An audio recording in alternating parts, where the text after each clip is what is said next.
on BrownsFilmBreakdown.com, you did a breakdown of Malik Willis. That's the quarterback currently with Green Bay. Doesn't have a lot of game experience, but he's kind of the hot next guy relative to free agency. Take us through what you saw from him in that film breakdown. I mean, I think he can play, man. Like, he came in that second half. So he played the year before, and then this is a lot of like me talking over it, so it's going to be paused and stuff like that. But I'll just tell you guys what I learned from watching it. So he came in and played for Jordan Love early last year. He started 3 games, Indy, Tennessee, and another one. And this year he came in late in the season, the second half of this Bears game, obviously when the Packers needed to win games to clinch a playoff spot. And then the following week to clinch playoff spot against Baltimore, he did his thing there. So he's had 3 separate games of experience here. This year he had 3 games the year before of just really smart, sound quarterback play. And he doesn't take negative plays. He uses his legs extremely well to gain advantages, both in terms of keeping plays alive and as well as keeping plays into positive gains, turning, running, and getting out of situations.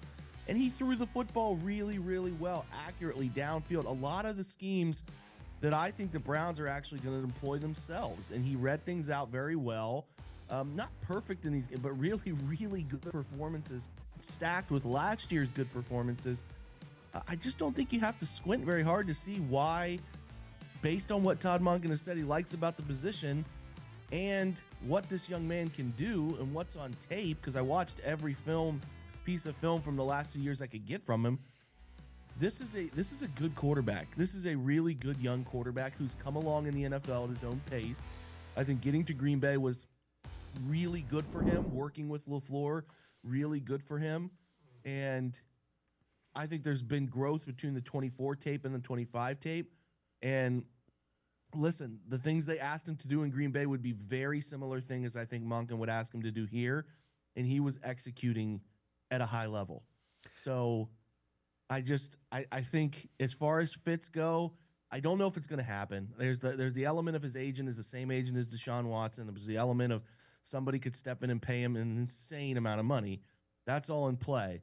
But as far as just like wanting a guy, if he's going to make a 2 for $40 type of deal, he would fit this offense better than anybody in the current draft and better than anybody on the current market. And I honestly think he would be the best fit of who's here, period. The other thing about that, and people make and the agent thing is a real thing. David Mulligata. It is. That's a real thing. But if Todd Monken is telling you we can win with this guy, if you're Andrew Berry, don't you have to go and do everything you can to get him? I mean, if you're and if you're Todd Monken, you don't get a bunch of chances relative to a head coach. This is his chance. He's got to get a quarterback he thinks he can win with as soon as possible. One would think, Dave. I mean, I would think if he's coming in here, he knows he gets one chance to do this. Give me the guy that's on the market, doesn't cost us any picks to go get him.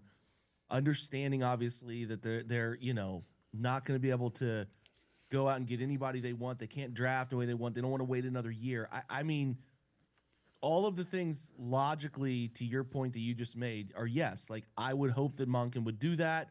I would easily see the fit. Like, Monken watched it. That Ravens game was in what, week 17?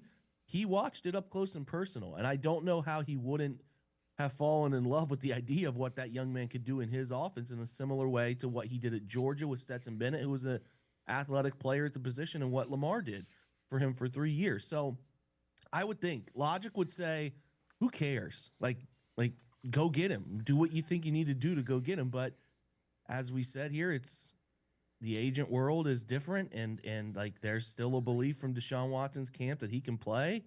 And does that get in the way? It would be a shame, because this is a guy that Todd could win with. I firmly believe that.